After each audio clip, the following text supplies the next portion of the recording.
ಹರೇ ಕೃಷ್ಣ. ಶ್ರವಣ ವಿಷಯ ಶ್ರೀಮದ್ ಭಾಗವತ ಸ್ಕಂದ 3 ಅಧ್ಯಾಯ 21 ಮನು ಕರ್ದಮನ ಸಂವಾದ. ಇವತ್ತಿನ ಪ್ರವಚನಕಾರರು ಶ್ರೀಮಾನ್ ಮುತ್ತುರಾಜ ಪ್ರಭುಜಿ ಅವರು. ಹರೇ ಕೃಷ್ಣ ಪ್ರಭುಜಿ. ಹರೇ ಕೃಷ್ಣ ಮಾತಾಜಿ. ದಂಡವತ್ ಪ್ರಣಾಮ್ ಪ್ರಭುಜಿ. ಹರೇ ಕೃಷ್ಣ. ಹರೇ ಕೃಷ್ಣ ಮಾತಾಜಿ. ಹರೇ ಕೃಷ್ಣ. ಇವತ್ತಿನ ಒಂದು ಅಧ್ಯಾಯ 3ನೇ ಸ್ಕಂದದ 21ನೇ ಅಧ್ಯಾಯ. ಅದರ ಒಂದು ಶೀರ್ಷಿಕೆ ಹೀಗಿದೆ: ಮನು ಮತ್ತೆ ಕರ್ದಮನ ನಡುವಿನ ಸಂಭಾಷಣೆ ಅಂತೇಳಿ. ಅದಕ್ಕೆ ಮೊದಲು ಗುರುಗಳನ್ನು ನೆನೆಸುತ್ತಾ ನಮೋ ಮುಷ್ಟಿಪಾದಾಯ ಕೃಷ್ಣ ಪೃಷ್ಠಾಯ ಭೂತಲೆ ಶ್ರೀಮದೇ ಜಯಪತಾಕ ಸ್ವಾಮಿನ್ ಇತಿ ನಾಮ್ನೆ ನಮಾಚಾರ್ಯ ಪಾದಾಯ ನಿತಾಯ ಕೃಪಾಪ್ರದಾಯನೆ ಗೌರಕಥಾ ಧಾಮದಾಯ ನಗರ ಗ್ರಾಮತಾರಿಣಿ ನಮೋ ವಿಷ್ಣುಪಾದಾಯ ಕೃಷ್ಣಪೃಷ್ಠಾಯ ಭೂತಲೆ ಶ್ರೀಮದೇ ಭಕ್ತಿ ವೇದಾಂತ ಸ್ವಾಮಿನ್ ಇತಿ ನಾಮ್ನೆ ನಮಸ್ತೆ ಸಾರಸ್ವತೆ ದೇವೆ ಗೌರವಾಣಿ ಪ್ರಚಾರಣೆ ನಿರ್ವಿಶೇಷ ಶೂನ್ಯವಾದಿ ಪಾಶ್ಚಾತ್ಯಾದೇಶತಾರಣಿ. ಜಯ ಶ್ರೀ ಕೃಷ್ಣ ಚೈತನ್ಯ ಪ್ರಭು ನಿತ್ಯಾನಂದ ಶ್ರೀ ಅದ್ವೈತ ಗದಾಧರ ಶ್ರೀವಾಸಾದಿ ಗೌರಭಕ್ತವೃಂದ. ಹರೇ ಕೃಷ್ಣ ಕೃಷ್ಣ ಕೃಷ್ಣ ಹರೇ ಹರೇ, ಹರೇ ರಾಮ ರಾಮ ರಾಮ ಹರೇ ಹರೇ. ಓಂ ಅಜ್ಞಾನತಿಮಿರಾಂಧಸ್ಯ ಜ್ಞಾನಾಂಜನಶಲಾಕಯಾ ಚಕ್ಷುರುನ್ಮಿಲಿತಂ ಯೇನ ತಸ್ಮೈ ಶ್ರೀ ಗುರುವೇ ನಮಃ. ಓಂ ನಮೋ ಭಗವತೆ ವಾಸುದೇವಾಯ. ಓಂ ನಮೋ ಭಗವತೆ ವಾಸುದೇವಾಯ. ಓಂ ನಮೋ ಭಗವತೆ ವಾಸುದೇವಾಯ. ನಾರಾಯಣಂ ನಮಸ್ಕೃತ್ಯ ನರಂ ಚೈವ ನರೋತ್ತಮಂ ದೇವೀಂ ಸರಸ್ವತಿಂ ವ್ಯಾಸಂ ತತೋ ಜಯಮುದೀರಯೇತ್. ನಷ್ಟಪ್ರಾಯೇಷು ಅಭದ್ರೇಷು ನಿತ್ಯಂ ಭಾಗವತ್ ಸೇವಯಾ ಭಗವತಿ ಉತ್ತಮ ಶ್ಲೋಕೆ ಭಕ್ತಿರ್ಭವತಿ ನೈಷ್ಠಿಕಿ. ಹರೇ ಕೃಷ್ಣ. ಮಾತಾಜಿ ಕೇಳಿಸ್ತಿದ್ಯಾ? ಹಾ ಪ್ರಭುಜಿ, ಕೇಳಿಸ್ತಾ ಇದೆ. ಓಕೆ. ಎಲ್ರಿಗೂ ಇಲ್ಲಿ ಈ ಒಂದು ತರಗತಿಯಲ್ಲಿ ನೆರೆದಿರುವಂಥ ಎಲ್ಲ ನಮ್ಮ ವೈಷ್ಣವರಿಗೆ ನನ್ನ ಅನಂತ ಅನಂತ ದಂಡವತ್ ಪ್ರಣಾಮಗಳು. ಹಾಗೆ ನನಗೆ ಈ ಒಂದು ಭಾಗವತಮನ್ನ ಹೇಳಲಿಕ್ಕೆ ಅವಕಾಶ ಮಾಡಿಕೊಟ್ಟಂತಹ ನಮ್ಮ ಶ್ವೇತ ಮಾತಾಜಿಗೂ, ಹಾಗೆ ನಮ್ಮ ಶಿಕ್ಷಾ ಗುರುಗಳಾದಂತಹ ಮುರಾರಿ ಮಾಧವ ದಾಸ್ ಪ್ರಭುಜಿ ಅವರಿಗೂ, ಹಾಗೆ ನಮ್ಮ ಮಂದಿರದ ಅಧ್ಯಕ್ಷರಾದಂತಹ ವರದಕೃಷ್ಣದಾಸ್ ಪ್ರಭುಜಿ ಅವರಿಗೂ, ಎಲ್ಲರಿಗೂ ನನ್ನ ಅನಂತ ಅನಂತ ದಂಡವತ್ ಪ್ರಣಾಮಗಳು. ಇದು 21ನೇ ಅಧ್ಯಾಯ 3ನೇ ಸ್ಕಂದದಲ್ಲಿ ಬರುವಂಥದ್ದು. ಇಲ್ಲಿ ಮನು ಮತ್ತೆ ಕರ್ದಮನ ನಡುವಿನ ಸಂಭಾಷಣೆ ಅಂತ ಹೇಳುವಂಥದ್ದು. ಇಲ್ಲಿ ವಿದುರರು ಈ ಒಂದು ಅಧ್ಯಾಯದಲ್ಲಿ ಮೊದಲಿಗೆ ವಿದುರ ಅವರು ಮಾತಾಡ್ತಾರೆ, ಹೇಳ್ತಾರೆ ಯಾರಿಗೆ? ಮೈತ್ರೇಯ ಶ್ರೀಗಳಿಗೆ. ಹೇಗೆ ಎಲ್ಲ ಅವರು ಎಲ್ಲ ಕ್ವಶನ್ಗಳನ್ನ ಹಿಂದೆಲ್ಲ ನಾವು ನೋಡಿದ್ವಿ. ಇಲ್ಲೂ ಸಹ ಕೆಲವು ಕ್ವಶನ್ಸ್ ಅನ್ನ ಕೇಳ್ತಾರೆ ಅವ್ರಿಗೆ. ಅದರಲ್ಲಿ ವಿದುರ ಹೇಳ್ತಾರೆ, ಸ್ವಯಂಭು ಮನುವಿನ ವಂಶವು ಅತ್ಯಂತ ಗೌರವ ಆಗಿತ್ತಂತೆ, ತುಂಬಾ ಚೆನ್ನಾಗಿ, ತುಂಬಾ ರೆಸ್ಪೆಕ್ಟಬಲ್ ಆಗಿತ್ತು. ಹಾಗೆ ಓ ಪೂಜ್ಯ ಋಷಿ ಅವರನ್ನ ಕೇಳ್ತಾರೆ, ನಾನು ನಿಮ್ಮನ್ನು ಬೇಡ್ಕೊಳ್ತಿದ್ದೀನಿ, ಈ ಒಂದು ಲೈಂಗಿಕ ಸಂಭೋಗದ ಮೂಲಕ ಸಂತತಿ ವೃದ್ಧಿಯಾದಂತಹ ಈ ಜನಾಂಗದ ಬಗ್ಗೆ ನನಗೆ ಒಂದು ವಿವರಣೆಯನ್ನು ಕೊಡಿ ಅಂತ ಹೇಳಿ ಅವರು ಕೇಳ್ತಾರೆ. ಯಾರು? ವಿದುರ. ನಿಮಗೆಲ್ಲ ಗೊತ್ತಿರೋ ಹಾಗೆ ಇವರು ನಿಜ ಭಕ್ತರು, ಶುದ್ಧ ಭಕ್ತರು. ಹಾಗೆ ಯಮನ ಒಂದು ಅವತಾರ. ಯಾರು? ವಿದುರರು. ಅವರು ನೋಡಿ, ವಿದುರನ ನೀತಿ ಇದೆಲ್ಲ ನಿಮ್ಗೆ ಗೊತ್ತಿರುವಂಥದ್ದು. ಹಾಗೆ ಮುಂದುವರಿತಾ ಈ ಸ್ವಯಂಭವ ಮನುವಿನ ಇಬ್ಬರು ಮಹಾನ್ ಪುತ್ರರು ನೋಡಿ. ಅವರು ಯಾರು ಅಂತ ಹೇಳಿದ್ರೆ ಪ್ರಿಯವ್ರತ ಮತ್ತೆ ಉತ್ಥಾನಪಾದರು ಅಂತ ಹೇಳಿ. ಉತ್ಥಾನಪಾದರು, ಪ್ರಿಯವ್ರತರು ನಿಮಗೆ ಎಲ್ಲರೂ ಗೊತ್ತಿರುತ್ತೆ. ಇವರು ಯಾವ ತರ ಏನು ಜಗತ್ತನ್ನು ಆಳಿದ್ರು ಅಂತ ಹೇಳಿದ್ರೆ, ಒಂದು ಧಾರ್ಮಿಕ ತತ್ವಗಳ ಪ್ರಕಾರ 7 ದೀಪಗಳನ್ನು ಒಳಗೊಂಡಂತಹ ಒಂದು ಜಗತ್ತನ್ನ ಆಳಿದ್ರಂತೆ ಆ ಒಂದು ಕಾಲದಲ್ಲಿ. ಯಾರು? ಪ್ರಿಯವ್ರತ ಮತ್ತೆ ಉತ್ಥಾನಪಾದರು. ಹಾಗೆ ಮತ್ತೆ ಹೇಳ್ತಾರೆ ಅವರು, ಯಾರು? ವಿದುರ. ಓ ಪವಿತ್ರ ಬ್ರಾಹ್ಮಣನೇ, ಓ ಪಾಪರಹಿತನೇ, ನೀನು ದೇವಹೂತಿ ಎಂಬ ಹೆಸರಿನಿಂದ ಕರೆಯಲ್ಪಡುವ ಅವನ ಮಗಳ ಬಗ್ಗೆ ಸೃಷ್ಟಿ ಜೀವಿಗಳ ಅಧಿಪತಿಯಾದಂತಹ ಕರ್ದಮ ಋಷಿಯ ಪತ್ನಿ ಎಂದು ಹೇಳಿದ್ದೀರಾ. ಇದ್ರ ಬಗ್ಗೆ ನನಗೆ ಹೇಳ್ರಿ ಅಂತ ಹೇಳ್ತಾರೆ. ನೋಡಿ, ಇಲ್ಲಿ ದೇವಹೂತಿ ಮತ್ತೆ ಕರ್ದಮ ಮುನಿಗಳ ಮಗನಾಗಿ ಭಗವಂತ ಹುಟ್ಟಿ ಬರ್ತಾನೆ. ಕಪಿಲ ಎಂಬ ಹೆಸರಿನಲ್ಲಿ ಅವತಾರ ಮಾಡಿ ಬರ್ತಾರೆ. ಇಲ್ಲಿ ತಾಯಿಗೆ ಇದ್ರ ಬಗ್ಗೆ ಎಲ್ಲ ಹೇಳ್ತಾ ಹೋಗ್ತಾರೆ. ನೋಡಿ, ಇಲ್ಲಿ ದೇವಹೂತಿ ಮತ್ತೆ ಕರ್ದಮ ಇವ್ರ ಬಗ್ಗೆ ನಾವು ಸ್ವಲ್ಪ ತಿಳ್ಕೊಬೇಕಾಗುತ್ತೆ. ನೋಡಿ, ಇವ್ರ ಬಗ್ಗೆ ಕೇಳ್ತಾರೆ. ಅದಾದ ನಂತರ ಈ ಯೋಗ ತತ್ವದಲ್ಲಿ 8 ಪಟ್ಟು ಪರಿಪೂರ್ಣತೆಯನ್ನು ಹೊಂದಿದ್ದಂತಹ ರಾಜಕುಮಾರಿ ಇವರು. ನೋಡಿ, ಯಾರು ದೇವಹೂತಿ ಅಂದ್ರೆ ಸುಮ್ಮನೆ ಅಲ್ಲ. ಈ ಯೋಗದಲ್ಲಿ, ಯೋಗ ತತ್ವದಲ್ಲಿ 8 ಪಟ್ಟು ಪರಿಪೂರ್ಣತೆಯನ್ನ ಹೊಂದಿರ್ತಾರಂತೆ ಆ ರಾಜಕುಮಾರಿ. ಹಾಗೆ ಅವರು ಮಹಾಯೋಗಿ. ಅವರು ಎಷ್ಟು ಮಕ್ಕಳನ್ನ ಪಡೆದ್ರು? ಯಾರಿಂದ? ಕರ್ದಮ ಅವರಿಂದ. ಓ, ದಯವಿಟ್ಟು ಇದನ್ನ ನನಗೆ ದಯಮಾಡಿ ಹೇಳಬೇಕು ಅಂತ ಹೇಳ್ತಾರೆ. ಯಾಕೆ ಅಂತ ಹೇಳಿದ್ರೆ, ನಾನು ಅದನ್ನು ಕೇಳಲು ಉತ್ಸುಕನಾಗಿದ್ದೀನಿ. ತುಂಬಾ ಆತುರದಿಂದ ಅಥವಾ ಉತ್ಸುಕನಾಗಿದ್ದಾರೆ. ಯಾರು? ವಿದುರ ಇವರು ಮಹಾರಾಜರಲ್ವಾ ವಿದುರ. ಹಾಗೆ ಶುದ್ಧ ಭಕ್ತರು ಕೂಡ. ಹಾಗೆ ಮತ್ತೆ ಹೇಳ್ತಾರೆ, ಓ ಪವಿತ್ರ ಋಷಿಯೇ, ಬ್ರಹ್ಮನ ಮಗನಾದಂತಹ ಪೂಜ್ಯ ರುಚಿ ಮತ್ತೆ ದಕ್ಷರು ಈ ಸ್ವಯಂಭುವ ಮನುವಿನ ಇನ್ನಿಬ್ಬರು ಹೆಣ್ಣು ಮಕ್ಕಳನ್ನು ಪತ್ನಿಯರನ್ನಾಗಿ ಮಾಡಿಕೊಂಡ ನಂತರ ಮಕ್ಕಳನ್ನ ಹೇಗೆ ಎತ್ತರು ಎಂಬುದಾಗಿ ನನಗೆ ತಿಳಿಸಿ ಅಂತ ಹೇಳ್ತಾರೆ. ನೋಡಿ, ಬರೀ ದೇವಹೂತಿ ಬಗ್ಗೆ, ಕರ್ದಮರ ಬಗ್ಗೆ ಅಲ್ಲ, ಇವ್ರ ಬಗ್ಗೆನೂ ಕೇಳ್ತಾರೆ. ಬ್ರಹ್ಮನ ಮಕ್ಕಳಾದಂತಹ ರುಚಿ ಮತ್ತೆ ದಕ್ಷರ ಬಗ್ಗೆ. ನೋಡಿ, ಇಲ್ಲಿ ಯಾರು? ಬ್ರಹ್ಮದೇವರು ಕರ್ದಮ ಇವರಿಗೆ ಸಂತತಿಯನ್ನ ಅಂದ್ರೆ ಮಕ್ಕಳನ್ನ ಏನು ವಂಶವನ್ನ ಮುಂದುವರಿಸಲಿಕ್ಕೆ ಹೇಳಿರ್ತಾರೆ. ಅದೇ ತರ ಭಗವಂತ ಬ್ರಹ್ಮನಿಗೆ ಹೇಳ್ತಾರೆ, ಬ್ರಹ್ಮರು ಇವರಿಗೆ ಅಲ್ಲಿ ಇಂಥವ್ರು ಅಂದ್ರೆ ತನ್ನ ಮಕ್ಕಳಿಗೆಲ್ಲ ಹೇಳ್ತಾ ಹೋಗೋದು ನಾವು ಹಿಂದೆಲ್ಲ ನೋಡಿದ್ವಿ. ಹಾಗೆ ಮಹರ್ಷಿ ಮೈತ್ರೇಯರು ಈಗ ಹೇಳ್ತಾರೆ ಇವರ ಒಂದು ಕ್ವಶನ್ಗಳಿಗೆ. ಈ ಒಂದು 6ನೇ ಒಂದು ಶ್ಲೋಕದಿಂದ ಅವರು ಹೇಳ್ತಾರೆ.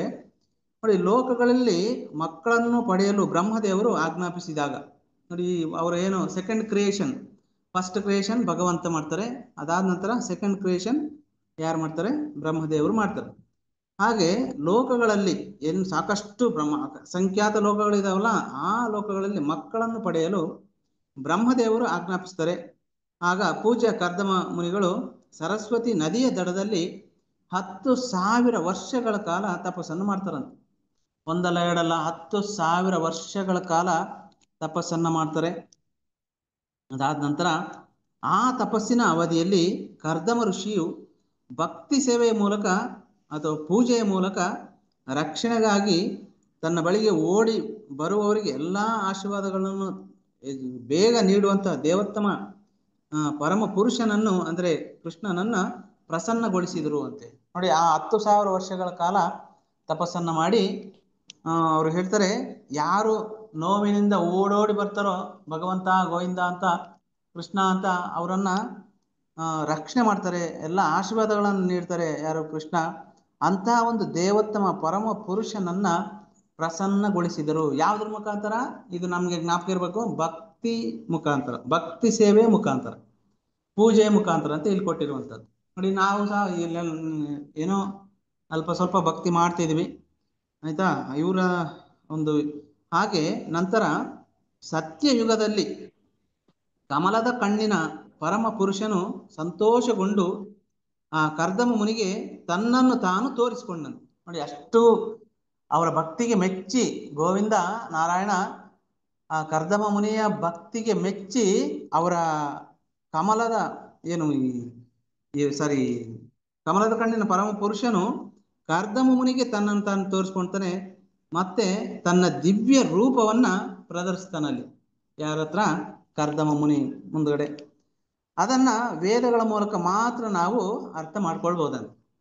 ನೋಡಿ, ಎಲ್ಲಿ ಹೇಗೆ ಭಗವಂತ ಪ್ರತ್ಯಕ್ಷನಾಗ್ತಾನೆ ಅಂತ ಹೇಳಿದ್ರೆ, ನಾವು ಯಾವ್ದ್ರ ಮುಖಾಂತರ? ಭಕ್ತಿ ಸೇವೆ ಮುಖಾಂತರ ತಿಳ್ಕೋಬಹುದು, ಹಾಗೆ ವೇದಗಳ ಮುಖಾಂತರನು ಮೂಲಕ ಮಾತ್ರ ಅರ್ಥ ಮಾಡ್ಕೊಳ್ಬಹುದು. ಹಾಗೆ ಕರ್ದಮ ಮುನಿಯು ನೋಡಿ ಅವ್ರು ಹೇಗಿರ್ತಾರೆ ಅಂತ ಹೇಳಿದ್ರೆ ಭೌತಿಕ ಮಾಲಿನ್ಯದಿಂದ ಮುಕ್ತನಾಗಿರ್ತಾರೆ. ಹಾಗೆ ಇನ್ನು ಮುಂದುವರಿತಾ ಭೌತಿಕ ಮಾಲಿನ್ಯದಿಂದ ಮುಕ್ತನಾದಂತಹ ದೇವೋತ್ತಮ ಪರಮ ಪುರುಷನನ್ನು ತನ್ನ ಶಾಶ್ವತ ರೂಪದಲ್ಲಿ ನೋಡಿ ಇಲ್ಲಿ ಹೆಂಗ್ ಕಾಣ್ತಾರೆ ಅಂದ್ರೆ, ಅವ್ರ ಮುಂದೆ ಯಾರು? ಭಗವಂತ ಕರ್ದಮ ಮುನಿಯ ಮುಂದ್ಗಡೆ ಯಾವ ತರ ಅಂದ್ರೆ ಸೂರ್ಯನಂತೆ ಪ್ರಕಾಶಮಾನವಾಗಿ ಹೊಳಿತಾ ಇರ್ತಾರೆ. ಹಾಗೆ ಅವ್ರೇನ್ ಇಟ್ಕೊಂಡಿರ್ತಾರೆ ಅಂತ ಹೇಳಿದ್ರೆ ಬಿಳಿ ಕಮಲ ಮತ್ತು ನೈದಿಲೆಗಳ ಮಾಲೆಯನ್ನು ಧರಿಸಿರ್ತಾರಂತೆ. ನೋಡಿ, ಎಂದು ಬಾಡದಂತ ಹೂಗಳು ಅವೆಲ್ಲ ಏನೇನು ಇಟ್ಕೊಂಡಿರ್ತಾರೆ? ಬಿಳಿ ಕಮಲ ಮತ್ತೆ ನೈದಿಲೆ, ಅದೇ ತರ ಇರುತ್ತೆ, ನೈದಿಲೆ ಮಾಲೆಯನ್ನು ಧರಿಸಿರ್ತಾರಂತೆ. ಆ ತರ ಕಂಡ್ರಂತೆ ಭಗವಂತ ಇವರು ಮುಂದ್ಗಡೆ. ಭಗವಂತನು ಏನು ಒಂದು ಕಲೆ ಇಲ್ಲದಂತಹ ಒಂದು ಹಳದಿ ರೇಷ್ಮೆಯನ್ನ ಪೀತಾಂಬರವನ್ನ ಧರಿಸಿದ್ರಂತೆ. ಮತ್ತೆ ಅವನ ಕಮಲದ ಮುಖವು ಗುಂಗುರು ಕೂದಲಿನ ನಯವಾದ ಕಪ್ಪು ಎಳೆಗಳಿಂದ ಕೂಡಿತ್ತಂತೆ. ನೋಡಿ ಇಲ್ಲಿ ಎಷ್ಟು ಚೆನ್ನಾಗಿ ವಿವರಣೆ ಕೊಡ್ತಾರೆ ಭಗವಂತನ ಒಂದು ಬ್ಯೂಟಿ ಹೇಗಿದೆ ಇದೆ ಅಂತ ಹೇಳ್ಬಿಟ್ಟು ಇನ್ನೊಂದು ಸಲ ಹೇಳಲಿಕ್ಕೆ ಇಚ್ಛೆ ಪಡ್ತೀನಿ. ನೋಡಿ ಅವ್ರು ಹೇಗಿದ್ರಂತೆ, ಸೂರ್ಯನ ತರ ಪ್ರಕಾಶಮಾನವಾಗಿ ಹೊಳಿತಿದ್ರು, ಬಿಳಿ ಮತ್ತೆ ನೈದಿಲೆ ಹೂಗಳ ಮಾಲೆಯನ್ನ ಧರಿಸಿದ್ರು. ಭಗವಂತನ ಎಂಥ ಬಟ್ಟೆ ಹಾಕೊಂಡಿದ್ದಂತ ಹೇಳಿದ್ರೆ ತಲೆ ಇಲ್ಲದ ಹಳದಿ ರೇಷ್ಮೆಯನ್ನ ಧರಿಸಿದ್ರಂತೆ. ಮತ್ತೆ ಅವನ ಮುಖ ಕಮಲದ ತರ ಇತ್ತು. ಹಾಗೆ ಗುಂಗುರು ಕೂದಲಿಂದ ನಯವಾದ ಕಪ್ಪು ಎಳೆಗಳಿಂದ ಕೂಡಿತ್ತಂತೆ ಅವರ ಕೂದಲು, ಭಗವಂತನ ಕೂದಲು. ಇದರಲ್ಲಿ ನಮಗೆ ಭಗವಂತನೇ ಪ್ರತ್ಯೇಕ ಕಣ್ಮುಂದೆ ಬರೋಂಗೆ ಅಷ್ಟು ಚೆನ್ನಾಗಿ ನಮ್ಮ ಕಣ್ಣಿಗೆ ಕಟ್ಟೋ ತರ ಇದರಲ್ಲಿ ಕೊಟ್ಟಿದ್ದಾರೆ. ಹಾಗೆ ಇನ್ನೂ ಇದೆ, ಇಷ್ಟಕ್ಕೆ ಅಲ್ಲ. ಹಾಗೆ ಕಿರೀಟ ಮತ್ತು ಕಿವಿಯ ಓಲೆಗಳಿಂದ ಅಲಂಕರಿಸಲ್ಪಟ್ಟ ಅವನು, ಯಾರು ಭಗವಂತ, ತನ್ನ 3 ಕೈಗಳಲ್ಲಿ ವಿಶಿಷ್ಟವಾದಂಥ ಶಂಖ, ಚಕ್ರ, ಗದೆಯನ್ನ ಮತ್ತೆ ಇನ್ನೊಂದು 4ನೇ ಕೈಯಲ್ಲಿ ಬಿಳಿ ಲಿಲ್ಲಿ ಅಂತ ಹೇಳಿದ್ರೆ ನೈದಿಲೆ ಹೂವನ್ನ ಹಿಡಿದಿದ್ರಂತೆ. ಇನ್ನೊಂದ್ಸಲ ಹೇಳ್ತೀನಿ, ಅವ್ರು ನೋಡಿ ಅವರ ಕೈಯಲ್ಲಿ 3 ಕೈಯಲ್ಲಿ ಶಂಖ, ಚಕ್ರ, ಗದೆ ಮತ್ತೆ ಇನ್ನೊಂದು ಕೈಯಲ್ಲಿ ಬಿಳಿ ನೈದೆಲೆ ಹೂವನ್ನ ಹಿಡಿದಿದ್ರು. ಮತ್ತೆ ನೋಡಿ ಅವ್ರ ಮುಖ ಹೇಗಿತ್ತು ಗೊತ್ತಾ, ಸಂತೋಷದ ನಗುಮುಖದ ಮನಸ್ಥಿತಿಯಲ್ಲಿ ಸುತ್ತಲೂ ನೋಡಿದ್ರಂತೆ. ಬಂದು ಅವ್ರ ಮುಂದೆ ನಿಂತ್ಕೊಂಡು ಸುತ್ತಲೂ ಒಂದು ಗ್ಲಾನ್ಸ್ ಅನ್ನ ಕೊಟ್ರಂತೆ ಭಗವಂತ. ಅದು ಹೇಗೆ, ಸಂತೋಷದಿಂದ ನಗುಮುಖದ ಮಂದಹಾಸ, ಈ ತರ ಅವನ ನೋಟವು ಎಲ್ಲ ಭಕ್ತರ ಹೃದಯಗಳನ್ನ ಮೋಡಿ ಮಾಡ್ತಾರೆ. ನೋಡಿ ಭಗವಂತ ಅಟ್ರಾಕ್ಷನ್, ಕೃಷ್ಣ ಅಂದ್ರೆ ಅಟ್ರಾಕ್ಷನ್, ಒಂದು ಆಕರ್ಷಕ, ಮೋಡಿ ಎಲ್ಲರ ಹೃದಯಗಳನ್ನ, ಅದು ಬೇರೆಯವರೆಲ್ಲ ಭಕ್ತರ ಹೃದಯಗಳನ್ನ ಮೋಡಿ ಮಾಡುತ್ತದೆ ಅಂತ ಹೇಳ್ತಾರೆ. ಅದಾದ ನಂತರ ಅವರ ಎದೆಯ ಮೇಲೆ ಚಿನ್ನದ ಗೆರೆ, ಹಾಗೆ ಪ್ರಸಿದ್ಧವಾದಂಥ ಕೌಸ್ತುಭ ರತ್ನ. ನೋಡಿ ಯಾವಾಗಲೂ ಆ ಕೌಸ್ತುಭ ಮಣಿ ಭಗವಂತನ ಎದೆ ಮೇಲೆ ಇದ್ದೇ ಇರುತ್ತೆ. ನಾವು ಇದನ್ನ ಇಲ್ಲಿ ಮೇಲುಕೋಟೆಯಲ್ಲಿ ಅದನ್ನ ಇದೆ ನೋಡಿ, ಕೌಸ್ತುಭ ಮಣಿ. ಮತ್ತೆ ತಿರುಪತಿಯಲ್ಲೂ ಇದೆ, ಇಲ್ಲ ಅಲ್ಲೂ ಇದೆ. ಮತ್ತೆ ಅವರ ಕುತ್ತಿಗೆಯಿಂದ ತೂಗು ಪಟ್ಟಿದ್ದವಂತೆ ಆ ರತ್ನ, ಕೌಸ್ತುಭ ಇದೆಲ್ಲ ಅವರ ಕುತ್ತಿಗೆಯಿಂದ ತೂಗು ಹಾಕಲ್ಪಟ್ಟಿತ್ತು. ಮತ್ತೆ ಅವರು ಗರುಡನ ಭುಜಗಳ ಮೇಲೆ ತಮ್ಮ ಕಮಲದ ಪಾದಗಳನ್ನು ಇರಿಸಿ ಗಾಳಿಯಲ್ಲಿ ನಿಂತಿದ್ರಂತೆ. ಗರುಡನ ಮೇಲೆ ತನ್ನ ಕಮಲದ ಪಾದಗಳನ್ನು ಇರಿಸಿ ಇಷ್ಟು ಭಗವಂತನ ರೂಪ, ಲಾವಣ್ಯ, ಅವರ ಬ್ಯೂಟಿ, ಅವ್ರು ಎಂಥದ್ದನ್ನ ಧರಿಸಿದ್ರು, ಏನೇನು ಹಿಡ್ಕೊಂಡಿದ್ರು, ಕೌಸ್ತುಭ ಮಣಿಯಲ್ಲೇ ಇತ್ತಲ್ಲ, ಇದೆಲ್ಲ ಒಂದು 3-4 ಶ್ಲೋಕದಲ್ಲಿ ಹೇಳಿದೆ. ಕರ್ದಮ ಮುನಿಯು ದೇವೋತ್ತಮ ಪರಮಪುರುಷನನ್ನು ನಿಜವಾಗಿಯೂ ಪ್ರತ್ಯಕ್ಷವಾಗಿ ಸಾಕ್ಷಾತ್ಕಾರ ಮಾಡಿಕೊಂಡಾಗ ತನ್ನ ಅಲೌಕಿಕ ಬಯಕೆ ಈಡೇರ್ಬಿಡುತ್ತೆ ಅವ್ರಿಗೆ. ಅವನು ತುಂಬಾ ತೃಪ್ತನಾಗ್ಬಿಡ್ತಾನೆ. ನೋಡಿ ಭಗವಂತ ಮುಂದ್ಗಡೆ ಪ್ರತ್ಯಕ್ಷ ಆದ್ರೆ ಯಾರಿಗಾದ್ರೂ ತೃಪ್ತ ಆಗದಂಗಿರ್ತಾರ, ತುಂಬಾ ತೃಪ್ತನಾಗ್ಬಿಡ್ತಾನೆ, ಬಹಳ ತೃಪ್ತನಾಗ್ಬಿಡ್ತಾನೆ. ಭಗವಂತನ ಪಾದ ಕಮಲಗಳಿಗೆ ನಮಸ್ಕರಿಸಲು ತಲೆಬಾಗಿ ನೆಲದ ಮೇಲೆ ಬೀಳ್ತಾರೆ ಯಾರು, ಕರ್ದಮ ಮುನಿ.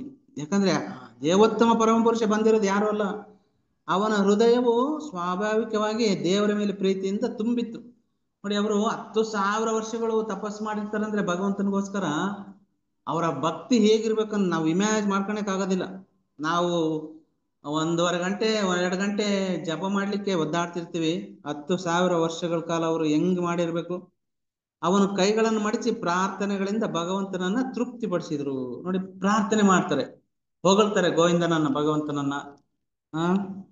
ಅದಾದ ನಂತರ ಕರ್ದಮ ಮಹರ್ಷಿ ಹೇಳ್ತಾರೆ, ಓ ಪರಮ ಪೂಜ್ಯ ಪ್ರಭುವೇ ಗೋವಿಂದ, ಎಲ್ಲ ಜೀವಿಗಳ ಜಲಾಶಯವಾಗಿರುವ ನಿನ್ನ ದರ್ಶನದ ಶ್ರೇಷ್ಠ ಈ ಪರಿಪೂರ್ಣತೆಯನ್ನು ಸಾಧಿಸಿದ ನನ್ನ ದೃಷ್ಟಿ ಮತ್ತೆ ಶಕ್ತಿ ಈಗ ಪೂರ್ಣಗೊಂಡ್ಬಿಟ್ಟಿದೆ ಅಂತ ಹೇಳ್ತಾರೆ.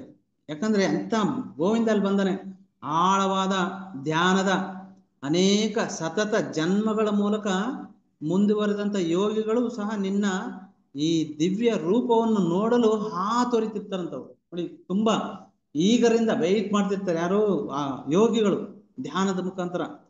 ಬಹಳ ವರ್ಷಗಳ ಜನ್ಮಗಳು ಅಂತ ಹೇಳ್ತಾರೆ ಇಲ್ಲಿ, ವರ್ಷಗಳಲ್ಲ, ಜನ್ಮಗಳು ಕಳೆದ್ರು ಕೆಲವರಿಗೆ ದರ್ಶನ ಕೊಡಲ್ಲ ಯಾರು, ಗೋವಿಂದ. ಭಕ್ತರಿಗೆ ಮಾತ್ರ ದರ್ಶನ ಕೊಡ್ತಾರೆ. ಹಾಗೆ ನೋಡಿ ಅವರು ಈ ತರ ಹಾತೊರಿತಾರಂತೆ, ನಿನ್ನನ್ನ ನೋಡ್ಲಿಕ್ಕೆ ಹಾತೊರಿತಾರೆ ಅಂತ ಹೇಳ್ತಾರೆ ಯಾರು, ಕರ್ದಮ ಮುನಿ. ನಿಮ್ಮ ಪಾದ ಕಮಲಗಳು, ಈಗ ನೋಡಿ ಇನ್ನೂ ಅದ್ಭುತವಾಗಿ ಹೇಳ್ತಾರೆ, ನಿಮ್ಮ ಪಾದ ಕಮಲಗಳು ಲೌಕಿಕ ಅಜ್ಞಾನದ ಸಾಗರವನ್ನ ದಾಟಲು ನಿಜವಾದ ಪಾತ್ರೆಗಳಾಗಿವೆ ಅಂತ ಹೇಳ್ತಾರೆ. ನೋಡಿ, ನಾವು ಯಾವಾಗ್ಲೂ ಗೋವಿಂದನ ಪಾದಗಳನ್ನ ಆಶ್ರಯ ಪಡ್ಕೋಬೇಕು, ಹಾಗೆ ಯಾವಾಗ್ಲೂ ಧ್ಯಾನ ಮಾಡ್ತಿರ್ಬೇಕು. ಪಾದಗಳು ಲಕ್ಷ್ಮಿ, ಸಾಕ್ಷಾತ್ ಮಹಾಲಕ್ಷ್ಮಿ ತಾಯಿ, ಅವರು ಸಹ ಯಾವಾಗ್ಲೂ ದೇವರನ್ನ ಅಥವಾ ಪಾದ ಸೇವನೆ ಮಾಡ್ತಿರ್ತಾರೆ, ಹಾಡ್ತಾರೆ. ಮತ್ತೆ ಮಂತ್ರ ಉಚ್ಚಾರಣೆಯಲ್ಲಿ ಲಕ್ಷ್ಮೀ ದೇವಿಗೆ ಯಾರು ಸರಿಸಾಟಿ ಇಲ್ಲ ಅಂತ, ಅಷ್ಟು ಚೆನ್ನಾಗಿ ಮಾಡ್ತಿರ್ತಾರಂತ. ನೋಡಿ ಇಲ್ಲಿ ನಮ್ಗೆ ಈ ಲೌಕಿಕ ಏನು ಈ ಭೌತಿಕ ಈ ಸಾಗರ ಇದೆಯಲ್ಲ, ಈ ಅಜ್ಞಾನದ ಸಾಗರವನ್ನು ದಾಟಲು, ಬರೀ ಸಾಗರ ಅಂತ ಹೇಳಿಲ್ಲ, ಅಜ್ಞಾನದ ಸಾಗರವನ್ನು ದಾಟಲು ನಿಜವಾದ ಪಾತ್ರಗಳಾಗಿವೆ. ಅದ್ರ ಜೊತೆಗೆ ಭ್ರಮೆಯ ಶಕ್ತಿಯ ಮಾಯಾಜಾಲದಿಂದ ಯಾರು ಬುದ್ಧಿಶಕ್ತಿಯನ್ನು ಕಳೆದುಕೊಂಡ ವ್ಯಕ್ತಿಗಳು ಮಾತ್ರ ಈ ಪಾದಗಳನ್ನ ಪೂಜಿಸುತ್ತಾರೆ ಅಂತ ಹೇಳ್ತಾರೆ. ನರಕದಲ್ಲಿ ಕೊಳೆಯುತ್ತಿರುವ ವ್ಯಕ್ತಿಗಳು ಸಹ ಈ ಪಡೆಯಬಹುದಂತ ಇಂದ್ರಿಯಗಳ ಕ್ಷುಲ್ಲಕ ಮತ್ತೆ ಕ್ಷಣಿಕ ಸುಖಗಳನ್ನು ಪಡೆಯುವ ಉದ್ದೇಶದಿಂದ ಈ ತರ ಎಲ್ಲ ಹೇಳ್ತಾರೆ. ನೋಡಿ, ಕೆಲವರು ಭಗವಂತ ನೀನೇ ಬೇಕು ಅಂತ ಬಯಸ್ತಾರೆ, ಕೆಲವ್ರನ್ನ ಗೋವಿಂದ ನಂಗೆ ಅದು ಇದು ಅದು ಇದು ಎಲ್ಲೆಲ್ಲ ಕೊಡು ಅಂತ ಬೇಡ್ಕೊಂತಾರೆ. ಹಾಗೆ ಓ ದೇವರೇ, ನೀವು ತುಂಬಾ ದಯಾಳುಗಳಾಗಿದ್ದು ನೀವು ಅವರ ಮೇಲೆ ಕರುಣೆಯನ್ನ ದಯಪಾಲಿಸುತ್ತೀರಿ ಅಂತ ಹೇಳ್ತಾರೆ. ಅವ್ರ ಮೇಲೆ ಒಂದು ಕರುಣೆಯನ್ನು ದಯಪಾಲಿಸ್ತಾನೆ ಗೋವಿಂದ ಎಲ್ಲರ ಮೇಲೆ. ಅದು ಶರಣಾಗತ ವತ್ಸಲ ಗೋವಿಂದ ಭಕ್ತರ ಮೇಲೆ ಇನ್ನೂ ಚೆನ್ನಾಗಿ ಮಾಡ್ತಾರೆ, ಅಂದ್ರೆ ಕರುಣೆಯನ್ನು ತೋರ್ತಾರೆ. ಆದ್ದರಿಂದ ಈಗ ಅವರೊಂದು ಕೇಳ್ತಾರೆ ಇಲ್ಲಿ ಕರ್ದಮ ಮುನಿ, ಆದ್ದರಿಂದ ನನ್ನ ವೈವಾಹಿಕ ಜೀವನದಲ್ಲಿ ನಿಜವಾದ ಒಂದು ಪರಿಣಮಿಸಬಹುದಾದಂಥ ಅಂತಹದ್ದೇ ಒಂದು ಸ್ವಭಾವದ ಹುಡುಗಿಯನ್ನು ಮದುವೆಯಾಗಲು ಬಯಸಿದ್ದೀನಿ ನಾನು.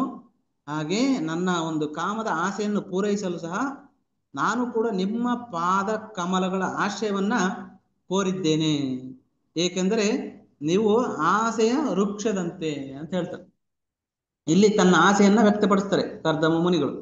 ಯಾಕೆ ಇಷ್ಟೆಲ್ಲ ನಾನು ಮಾಡಿದೆ ಅಂತ ಹೇಳಿದ್ರೆ, ನನಗೆ ಒಂದು ಸಂಗಾತಿ ಬೇಕು, ಒಂದು ಹೊಂದಿಕೊಂಡು ಹೋಗುವಂತ ಎಲ್ಲದಕ್ಕೂ ಅಂತಹದ್ದೇ ಸ್ವಭಾವದ ಹುಡುಗಿಯನ್ನ ನಾನು ಬಯಸ್ತೀನಿ, ಮದುವೆಯಾಗಲು ಬಯಸ್ತೀನಿ, ನೀವು ಅದನ್ನ ನನಗೆ ದಯಮಾಡಿಸಿ ಅಂದ್ರೆ ಆಶೀರ್ವಾದ ಮಾಡಬೇಕು ಅಂತ ಕೇಳ್ತಾರೆ. ಹಾಗೆ ಓ ನನ್ನ ಪ್ರಭುವೇ, ನೀನು ಎಲ್ಲ ಜೀವಿಗಳ ಒಡೆಯ ಮತ್ತೆ ನಾಯಕ. ನೋಡಿ, ಎಲ್ಲ ನಮ್ಗೆ ಒಡೆಯ ಯಾರು? ಗೋವಿಂದ, ನನ್ನ ಒಡೆಯ ಪ್ರಭು ಅಂತ ಎಲ್ಲ ನಾವು ಹೇಳ್ತೀವಲ್ಲ. ಈ ನಿನ್ನ ನಿರ್ದೇಶನದ ಅಡಿಯಲ್ಲಿ ಎಲ್ಲ ನಿಯಮಾಧೀನ ಆತ್ಮಗಳು ಹಗ್ಗದಿಂದ ಏನು ಬಂಧಿಸಲ್ಪಟ್ಟಂತೆ ನಿರಂತರವಾಗಿ ತಮ್ಮ ಆಸೆಗಳನ್ನು ಪೂರೈಸುವಲ್ಲಿ ಒಂದು ನಿರತವಾಗಿವೆ. ಓ ಧರ್ಮದ ಸಾಕಾರ ರೂಪವೇ. ನೋಡಿ, ಇಲ್ಲಿ ಹೇಳ್ತಾರೆ ಧರ್ಮದ ಸಾಕಾರ ರೂಪ ಯಾರು ಅಂತ ಹೇಳಿದ್ರೆ ಗೋವಿಂದ ಕೃಷ್ಣ. ಅವರನ್ನು ಅನುಸರಿಸಿ ನಾನು ಸಹ ಶಾಶ್ವತ ಕಾಲವಾಗಿರುವ ನಿನಗೆ ಕಾಣಿಕೆಗಳನ್ನ ಅರ್ಪಿಸ್ತೀನಿ ಅಂತ ಹೇಳ್ತಾರೆ. ಹಾಗೆ ಆದರೆ ರೂಢಿಗತವಾದ ಲೌಕಿಕ ವ್ಯವಹಾರಗಳನ್ನು ಮತ್ತು ವ್ಯವಹಾರಗಳ ಪಶುಪ್ರಾಯ ಅನುಯಾಯಿಗಳನ್ನು ತ್ಯಜಿಸಿ ಪರಸ್ಪರ ಚರ್ಚೆಯಲ್ಲಿ ನಿಮ್ಮ ಗುಣಗಳು ಚಟುವಟಿಕೆಗಳ ಒಂದು ಅಮಲೇರಿಸುವಂತ ಅಮೃತವನ್ನು ಕುಡಿಯುವ ಮೂಲಕ ನಿಮ್ಮ ಪಾದ ಕಮಲಗಳ ಆಶ್ರಯವನ್ನು ಪಡೆದ ವ್ಯಕ್ತಿಗಳು ಯಾರಿದ್ದಾರೆ ಆ ಭೌತಿಕ ದೇಹದ ಪ್ರಾಥಮಿಕ ಅವಶ್ಯಕತೆಗಳಿಂದ ಮುಕ್ತರಾಗಬಹುದು ಅಂತ ಹೇಳ್ತಾರೆ. ನೋಡಿ, ಇಲ್ಲಿ ಅಮೃತ, ಇದು ಸಹ ನಮ್ಗೆ ಅಮೃತನೇ. ಯಾವುದು? ಭಾಗವತಮ್ಮ ಭಗವದ್ಗೀತೆ ಪ್ರಭುಜಿಯವರು ಹೇಳ್ತಿದ್ರು, ಇದು ನಾವು ಪ್ರತಿದಿನ ಮುಂಜಾನೆ ಅಮೃತವನ್ನ ಕುಡಿತೀವಿ. ಯಾಕೆ ಅಂತ ಹೇಳಿದ್ರೆ ಗೋವಿಂದನ ಬಾಯಿಂದ ಬಂದಿರುವಂತದ್ದು ಅದೆಲ್ಲ, ಗೋವಿಂದನ ಭಕ್ತರ ಬಗ್ಗೆ ಇರುವಂತದ್ದು ಇದು. ಯಾವುದು? ಭಾಗವತಂ, ಒಂದು ರೈಪನ್ಡ್ ಫ್ರೂಟ್, ಇದು ಮಾಗಿದ ಹಣ್ಣು. ಯಾವುದು? ನಾವೀಗ ಓದ್ತಿರುವಂತದ್ದು ಭಾಗವತಂ, ಶ್ರೀಮದ್ ಭಾಗವತಂ. ಹಾಗೆ ಇನ್ನು ಮುಂದಿನ ಒಂದು ಇದರಲ್ಲಿ ಏನ್ ಹೇಳ್ತಾರೆ, ಈಗ ಈ ಒಂದು ಶ್ಲೋಕದಲ್ಲಿ ಚಕ್ರದ ಬಗ್ಗೆ ಹೇಳ್ತಾರೆ. ಯಾವುದು? ಸುದರ್ಶನ ಚಕ್ರದ ಬಗ್ಗೆ. ನೋಡಿ, ನಿಮ್ಮ ಒಂದು ಚಕ್ರವು ಅವಿನಾಶಿ. ಅದೇನ್ ಮಾಡುತ್ತೆ ಅಂತ ಹೇಳಿದ್ರೆ ಬ್ರಹ್ಮನ ಅಕ್ಷರ ಸುತ್ತುತ್ತದೆ. ಇದು ನೋಡಿ, ಅದಕ್ಕೆ ಏನೇನಿದೆ ಅಂತ ಹೇಳ್ತಾರೆ ಇಲ್ಲಿ. ಇದು 13 ಕಡ್ಡಿಗಳನ್ನು ಹೊಂದಿತ್ತಂತೆ, 360 ಕೀಲುಗಳಿದಾವಂತೆ, 6 ರಿಮ್ಮುಗಳು ಇದಾವಂತೆ, ಅದರ ಮೇಲೆ ಕೆತ್ತಲಾದಂತ ಅಸಂಖ್ಯಾತ ಎಲೆಗಳನ್ನು ಹೊಂದಿದೆಯಂತೆ. ಇದರ ಕ್ರಾಂತಿಯು ಇದು ಕಾಂತಿ ಇರಬೇಕು, ಕಾಂತಿ ಇಡೀ ಸೃಷ್ಟಿಯ ಜೀವಿತ ಅವಧಿಯನ್ನು ಕಡಿಮೆ ಮಾಡಿದರೂ ಅಗಾಧ ವೇಗದ ಈ ಚಕ್ರವು ಭಗವಂತನ ಒಂದು ಭಕ್ತರ ಜೀವಿತಾವಧಿಯನ್ನು ಮುಟ್ಟಲು ಸಾಧ್ಯವಿಲ್ಲ ಅಂತ ಹೇಳ್ತಾರೆ. ನನ್ನ ಪ್ರೀತಿಯ ದೇವರೇ ಗೋವಿಂದ, ನೀನೊಬ್ಬನೇ ವಿಶ್ವಗಳನ್ನು ಸೃಷ್ಟಿಸುವೆ. ನೋಡಿ, ಗೋವಿಂದನಿಂದ ಮಾತ್ರ ಸಾಧ್ಯ ಯಾವ್ದನ್ನ ಸೃಷ್ಟಿ ಮಾಡ್ಲಿಕ್ಕೆ. ವಿಶ್ವಗಳನ್ನ ಸೃಷ್ಟಿ ಅಸಂಖ್ಯಾತ ಯಾರು ಕಾರಣೋದಕ್ಷಾಯ ವಿಷ್ಣು ಆತರ ಮಾಡ್ತಿರ್ತಾರೆ.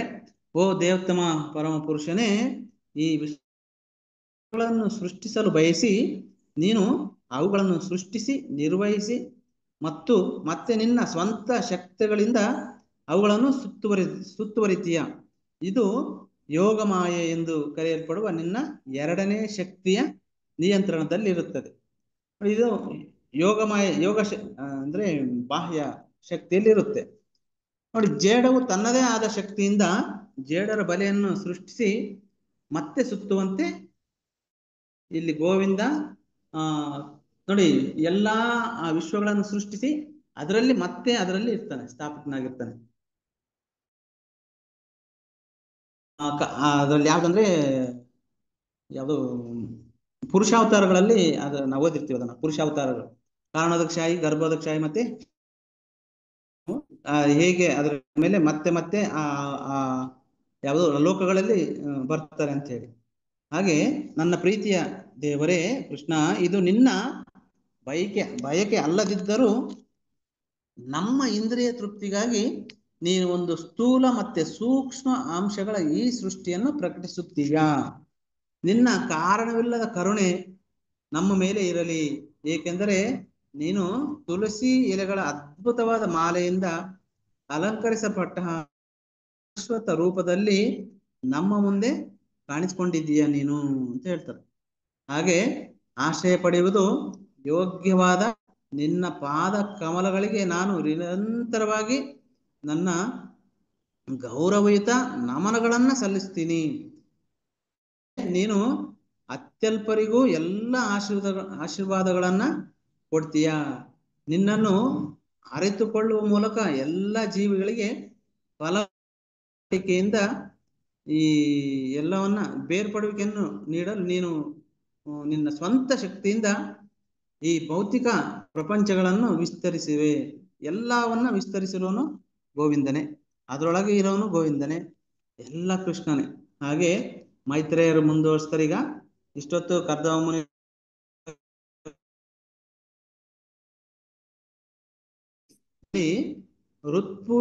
ಹೃತ್ಪೂರ್ವಕವಾಗಿ ಹೊಗಳಲ್ಪಟ್ಟ ಶ್ರೀ ವಿಷ್ಣುವು ಗರುಡನ ಭುಜಗಳ ಮೇಲೆ ಬಹಳ ಸುಂದರವಾಗಿ ಹೊಳೆಯುತ್ತ ಅಮೃತದಂತೆ ಸಿಹಿಯಾದ ಮಾತುಗಳಿಂದ ಉತ್ತರಿಸ್ತಾರೆ. ನೋಡಿ, ಅಮೃತದಂತೆ ಸಿಹಿಯಾದ ಮಾತುಗಳಿಂದ ಉತ್ತರಿಸ್ತಾರೆ. ನೋಡಿ, ಕೃಷ್ಣನ ಮಾತುಗಳು ಯಾವ ತರ ಇರ್ತವೆ. ವಾತ್ಸಲ್ಯದಿಂದ ತುಂಬಿದ ನಗುವಿನೊಂದಿಗೆ ಋಷಿಯನ್ನು ನೋಡುತ್ತಿದ್ದಂತೆ ಅವನ ಹುಬ್ಬುಗಳು ಆಕರ್ಷಕವಾಗಿ ಚಲಿಸಿದವು. ಯಾರ ಹುಬ್ಬುಗಳು? ಕೃಷ್ಣನ ಹುಬ್ಬುಗಳು. ಅವ್ರ ಕಡೆ ನೋಡ್ತಾರೆ. ಯಾರ ಕಡೆ? ಕರ್ದಮುನಿ ಕಡೆ. ವಾತ್ಸಲ್ಯ ತುಂಬಿದ ನಗುವಿನ ಅದು ನೋಡಿ ಹೇಳಲಿಕ್ಕೆ ಒಂಥರ ಖುಷಿ ಆಗುತ್ತೆ. ಅಷ್ಟು ಚೆನ್ನಾಗಿ ಒಂದು ತಾಯಿ ವಾತ್ಸಲ್ಯದಿಂದ ನೋಡ್ತಾರೆ ಅವರು. ಆ ನಗುವಿನಿಂದ ಪರಮಾತ್ಮ ಹೇಳ್ತಾರೆ ಈಗ ಯಾರಿಗೆ? ಕರ್ದಮುನಿಗೆ, ನಿನ್ನ ಮನಸ್ಸಿನಲ್ಲಿ ಏನಿದೆ ಎಂದು ತಿಳಿದುಕೊಂಡ ನಂತರ ನಿನ್ನ ಮಾನಸಿಕ ಮತ್ತೆ ಇಂದ್ರಿಯ ಶಿಸ್ತಿನ ಮೂಲಕ ನೀನು ನನ್ನನ್ನು ಚೆನ್ನಾಗಿ ಪೂಜಿಸಿದ್ದೀಯಾ. ಅದಕ್ಕಾಗಿ ನಾನು ಈಗಾಗಲೇ ಎಲ್ಲವನ್ನ ವ್ಯವಸ್ಥೆ ಮಾಡಿದ್ದೀನಿ ನಿನಗೆ ಅಂತ ಹೇಳ್ತಾರೆ. ನೋಡಿ, ಇವ್ರು ಹೇಳ್ತಾರೆ, ಇವರ ಒಂದು ಪೂಜೆಯಿಂದ, ಇವರ ಸೇವೆಯಿಂದ ಭಗವಂತ ತೃಪ್ತನಾಗಿದ್ದಾನೆ. ಇವ್ರು ಎಷ್ಟು ಶಿಸ್ತಾಗಿ ಚೆನ್ನಾಗಿ ಪೂಜೆ ಮಾಡಿದ್ದಾರೆ ಅಂತ ಹೇಳಿದ್ರೆ ಭಗವಂತನಿಗೆ ಮೆಚ್ಚುಗೆ ಆಗ್ಬಿಟ್ಟಿದೆ. ಹಾಗಾಗಿ ಎಲ್ಲವನ್ನು ನಿನಗೆ ವ್ಯವಸ್ಥೆ ಮಾಡಿಬಿಟ್ಟಿದ್ದೀನಿ ಅಂತ ಹೇಳ್ತಾರೆ. ಭಗವಂತನ ಇಲ್ಲಿ ಅವ್ರ ಮುಂದೆ ಬಂದು ಇದೇ ತರ ನಿನಗೆ ಎಲ್ಲವನ್ನು ಹೇಳಿ ಹೋಗ್ತಾರೆ. ಹಾಗೆ ಭಗವಂತ ಮುಂದುವರಿಸ್ತಾರೆ.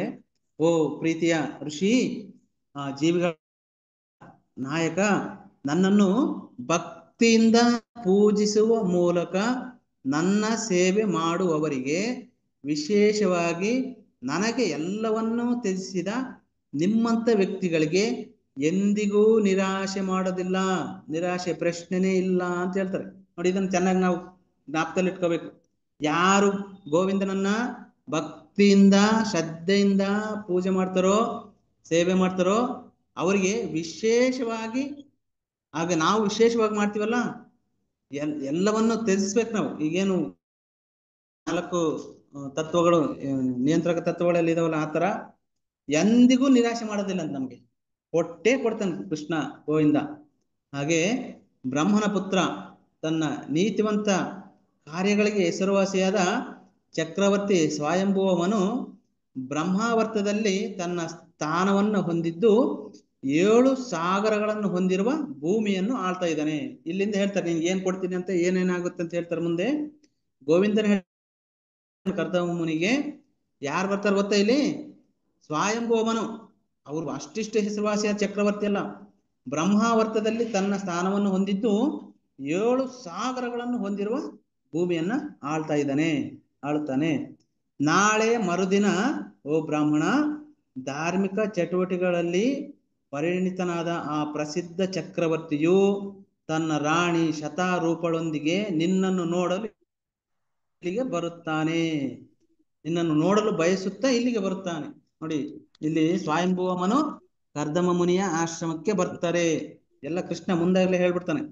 ಅವನಿಗೆ ಬೆಳೆದಂತ ಒಬ್ಬ ಮಗಳಿದ್ದಾಳೆ. ಅವಳ ಕಣ್ಣುಗಳು ಕಪ್ಪು. ಅವಳು ಮದುವೆಗೆ ಸಿದ್ಧವಾಗಿದ್ದಾಳೆ ಮತ್ತು ಅವಳು ಒಳ್ಳೆಯ ಸ್ವಭಾವ ಮತ್ತು ಎಲ್ಲ ಒಳ್ಳೆಯ ಗುಣಗಳನ್ನು ಹೊಂದಿದ್ದಾಳೆ. ಇವರೇ ಅದನ್ನೇ ಬಯಸಿದ್ದು, ನನಗೆ ಇಂಥ ಗುಣ ಸ್ವಭಾವ ಇರೋ ಹೆಣ್ಣು ಮಗಳನ್ನೇ ನನಗೆ ದಯಪಾಲಿಸು ಗೋವಿಂದ ಅಂತ ಕೇಳಿದ್ರು. ಅದೇ ತರ ಗುಣಗಳನ್ನು ಹೊಂದಿದ್ದಾಳೆ. ಅವಳು ಒಳ್ಳೆಯ ಗಂಡನನ್ನು ಸಹ ಹುಡುಕುತ್ತಿದ್ದಾಳೆ. ಯಾರು? ದೇವಹೂತಿ ತಾಯಿ. ನನ್ನ ಪ್ರೀತಿಯ ಋಷಿ, ಅವಳ ಹೆತ್ತವರು ನಿಮ್ಮನ್ನು ನೋಡಲು ಬರುತ್ತಾರೆ. ಅವರು ಅವಳಿಗೆ ನಿಖರವಾಗಿ ಸೂಕ್ತರು. ಅವರ ಮಗಳನ್ನು ನಿಮ್ಮ ಹೆಂಡತಿಯಾಗಿ ಕೊಡ್ತಾರೆ, ಅಂದ್ರೆ ಹೆಂಡತಿಯನ್ನಾಗಿ ಮಾಡ್ತಾರೆ ಅಂತ ಹೇಳ್ತಾರೆ. ಹಾಗೆ ಓ ಪವಿತ್ರ ಋಷಿ, ಗೋವಿಂದ ಹೇಳ್ತಿದ್ದಾನೆ ಕರ್ದಮುನಿಗೆ, ಆ ರಾಜಕುಮಾರಿಯು ನೀವು ಇಷ್ಟು ವರ್ಷಗಳಿಂದ ನಿಮ್ಮ ಹೃದಯದಲ್ಲಿ ನೀವೇನು ಯೋಚನೆ ಮಾಡ್ತಿದ್ರಲ್ಲ ಅದೇ ರೀತಿನಲ್ಲಿದ್ದಾಳೆ.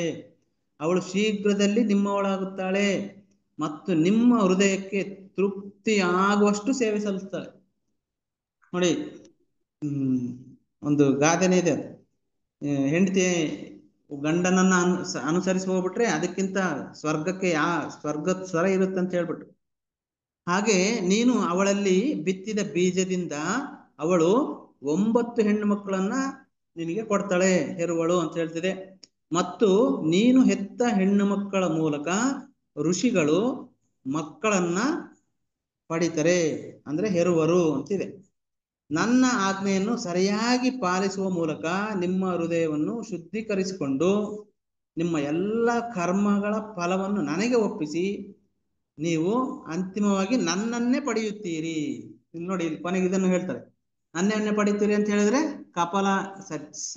ಗೋವಿಂದ ಕಪಿಲ ನಾಮಕ ಪರಮಾತ್ಮ ಗೋವಿಂದನಾಗಿ ಇವರ ಕರ್ದಮ ಮತ್ತೆ ದೇವಹೂತಿಯ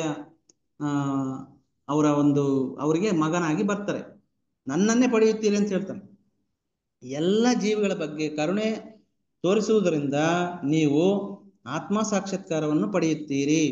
ಎಲ್ಲರಿಗೂ ಸುರಕ್ಷತೆಯ ಭರವಸೆಯನ್ನು ನೀಡುವುದರಿಂದ ನೀವು ನಿಮ್ಮ ಸ್ವಂತ ಆತ್ಮವನ್ನು ಹಾಗೆ ಎಲ್ಲ ವಿಶ್ವಗಳನ್ನು ನನ್ನಲ್ಲಿ ಮತ್ತು ನಾನು ನಿಮ್ಮಲ್ಲಿ ಇರುವುದನ್ನು ಗ್ರಹಿಸುವಿರಿ.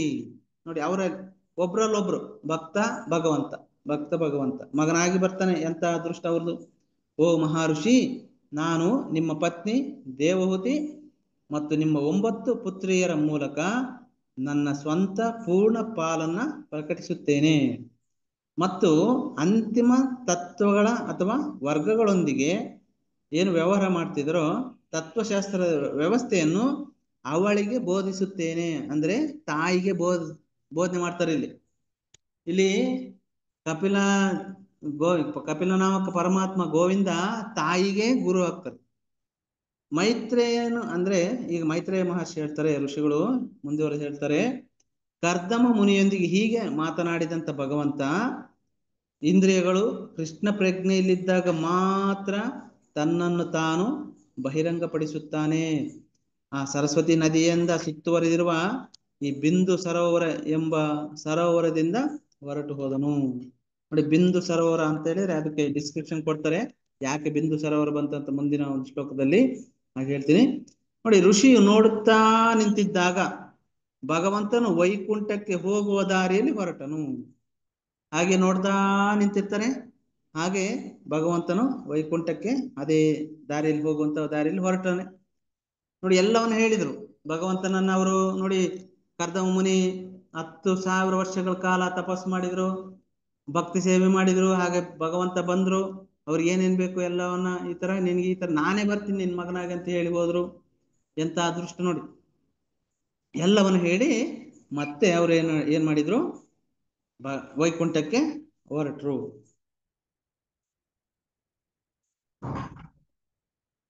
ಎಲ್ಲ ಮಹಾನ್ ಮುಕ್ತ ಆತ್ಮಗಳು ಈ ಮಾರ್ಗವನ್ನು ಸ್ತುತಿಸುತ್ತವಂತೆ. ಸಾಮವೇದದ ಆಧಾರವಾಗಿರುವ ಸ್ತೋತ್ರಗಳು ಭಗವಂತನ ವಾಹಕ ಗರುಡನ ರೆಕ್ಕೆಗಳನ್ನು ಬಡಿಯುವುದರಿಂದ ಕಂಪಿಸುತ್ತಿದ್ದಂತೆ ಋಷಿಯು ಕೇಳುತ್ತಾ ನಿಂತರು. ಆ ರೆಕ್ಕೆ ಬಡಿಯೋದನ್ನ ನೋಡ್ತಾ, ಆ ಸೌಂಡ್, ಆ ರೆಕ್ಕೆ ಬಡಿತಿರೋ ಸೌಂಡ್ ಆಗುತ್ತಲ್ಲ, ಅದನ್ನ ನೋಡ್ತಾ ಕೇಳುತ್ತಾ ನಿಂತರು.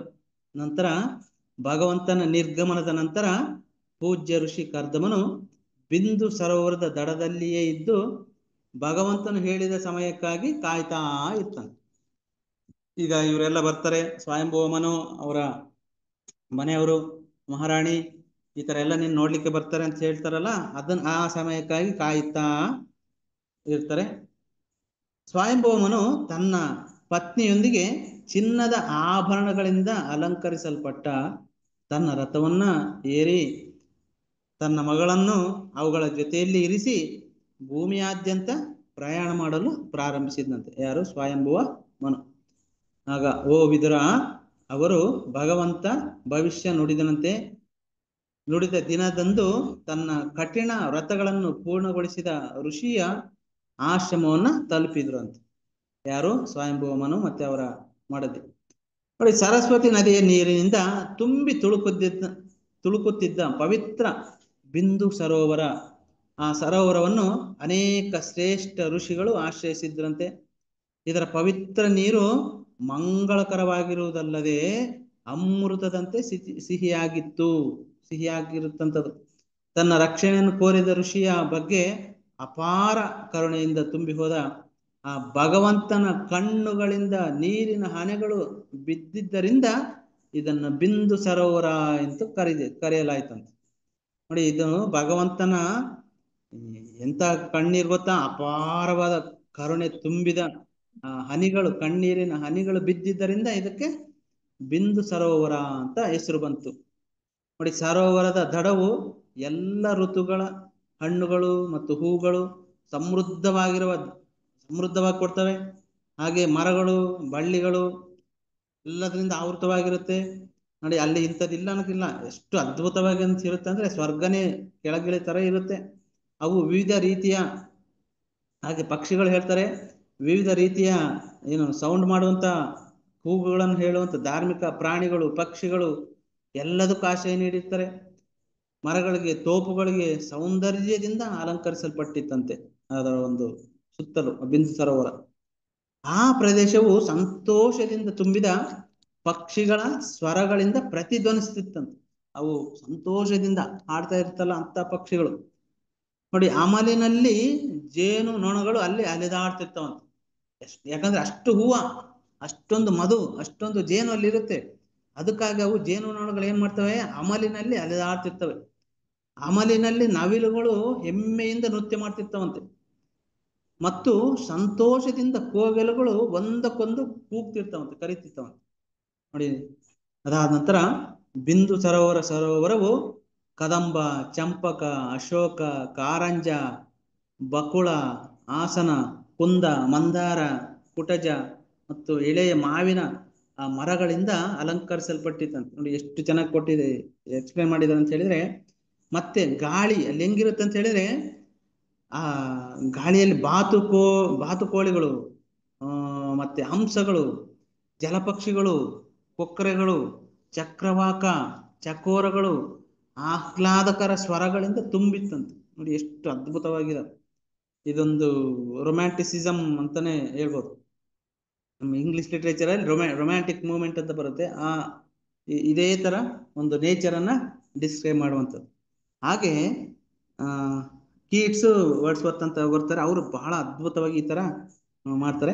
ಹಾಗೆ ಅದರ ಅಲ್ಲಿ ಪ್ರಾಣಿಗಳು ಹೇಗಿರ್ತಾವ ಗೊತ್ತಾ?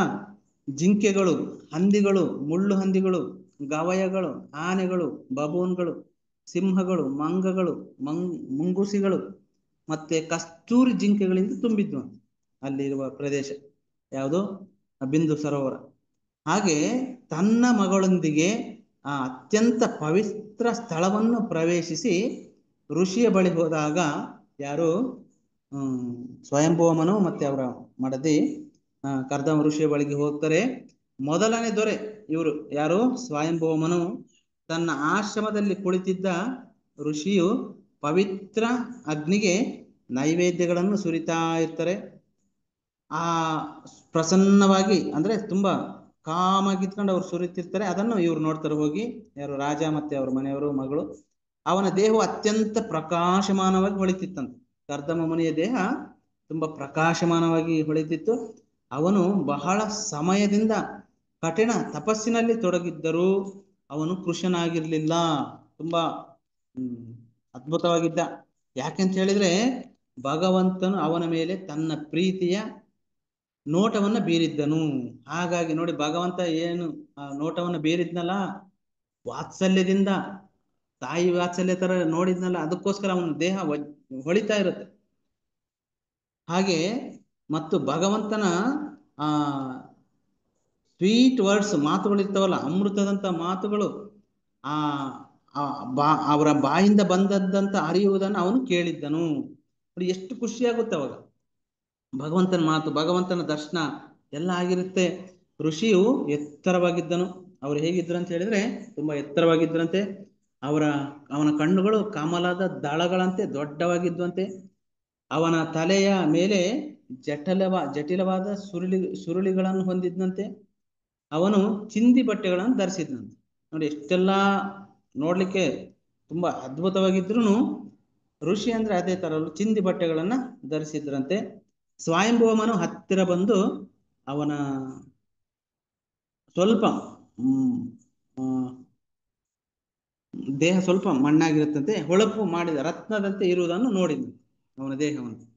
ಹಾಗೆ ರಾಜನು ತನ್ನ ಆಶ್ರಮಕ್ಕೆ ಬಂದು ತನ್ನ ಮುಂದೆ ನಮಸ್ಕರಿಸುತ್ತಿರುವುದನ್ನು ನೋಡಿ, ಯಾರು? ಕರ್ದಮ ಮುನಿ, ಋಷಿ ಅವನನ್ನ ಗೌರವದಿಂದ ಆಶೀರ್ವಾದ ಮಾಡಿ ಗೌರವದಿಂದ ಬರಮಾಡ್ಕೊಳ್ತಾನೆ. ಆ ರಾಜನಿಗೆ ಆಶೀರ್ವಾದವನ್ನು ಮಾಡಿ ತುಂಬಾ ಆದರದಿಂದ, ಗೌರವದಿಂದ ಬರಮಾಡ್ಕೊಳ್ತಾರೆ. ಹಾಗೆ ಋಷಿಯ ಗಮನ ಸೆಳೆದ ನಂತರ ರಾಜನು ಕುಳಿತು ಮೌನವಾಗಿದ್ದಂತೆ. ಭಗವಂತನ ಸೂಚನೆಗಳನ್ನ ನೆನಪಿಸಿಕೊಳ್ಳುತ್ತಾ ಕರ್ದಮ ಮುನಿಯು ರಾಜನೊಂದಿಗೆ ಈ ಕೆಳಗಿನಂತೆ ಮಾತಾಡ್ತಾನಂತೆ. ತನ್ನ ಮಧುರವಾದ ಉಚ್ಚಾರಣೆಯಿಂದ ಅವನನ್ನ ಸಂತೋಷ ಪಡಿಸಿದಂತೆ. ಯಾರನ್ನ? ರಾಜನನ್ನ. ಓ ದೇವರೇ, ನೀನು ಕೈಗೊಂಡಿರುವ ಈ ಪ್ರವಾಸವು ಖಂಡಿತವಾಗಿಯೂ ಸದ್ಗುಣಿಗಳನ್ನು ರಕ್ಷಿಸಲು ಮತ್ತು ರಾಕ್ಷಸರನ್ನು ಕೊಲ್ಲಲು ಅಂದ್ರೆ ಆ ತರ ಬಂದಿದ್ದೆ, ನೀವು ಉದ್ದೇಶಿಸಲ್ಪಟ್ಟಿದೆ. ಏಕೆಂದರೆ ನೀನು ಶ್ರೀಹರಿಯ ರಕ್ಷಣಾ ಶಕ್ತಿಯನ್ನ ಸಾಕಾರಗೊಳಿಸಿರುವೆ. ಇವರು ಸಹ ಭಕ್ತರಾಗಿರ್ತಾರೆ. ಹಾಗೆ ಅಗತ್ಯ ಬಿದ್ದಾಗ ನೀನು ಸೂರ್ಯದೇವನ, ಚಂದ್ರದೇವನ, ಅಗ್ನಿದೇವನ, ಸ್ವರ್ಗದೇವನ ಅಂದ್ರೆ ಇಂದ್ರದೇವನ, ವಾಯುದೇವನ, ಶಿಕ್ಷೆಯ ದೇವರು ಯಮನ, ಧರ್ಮಭಕ್ತಿಯ ದೇವರು ಧರ್ಮನ ಮತ್ತು ನೀರಿನ ಮೇಲೆ ಅಧಿಪತಿಯಾಗಿರುವಂತಹ ದೇವರು ವರುಣನ ಪಾತ್ರವನ್ನು ವಹಿಸಿಕೊಳ್ಳುತ್ತೀಯಾ. ನೋಡಿ, ಅಗತ್ಯ ಬಿದ್ದಾಗ ಯಾರು? ಸ್ವಯಂಭೂ ಮನು ಈ ಎಲ್ಲಾ ದೇವರುಗಳ ಒಂದು ಜವಾಬ್ದಾರಿಯನ್ನ, ಪಾತ್ರವನ್ನ ವಹಿಸ್ಕೊಳ್ತಾರಂತೆ. ವಿಷ್ಣುವಿನಲ್ಲದೆ ಬೇರೆ ಯಾರು ಅಲ್ಲದೆ ನಿನಗೆ ಸರ್ವ ನಮನಗಳು ಅಂತ ಹೇಳ್ತಾರೆ. ವಿಷ್ಣುವನ್ನು ಹೊರತುಪಡಿಸಿದರೆ ನಿನಗೆ ಎಲ್ಲ ಸರ್ವ ನಮನಗಳು ಅಂತ ಹೇಳ್ತಾರೆ.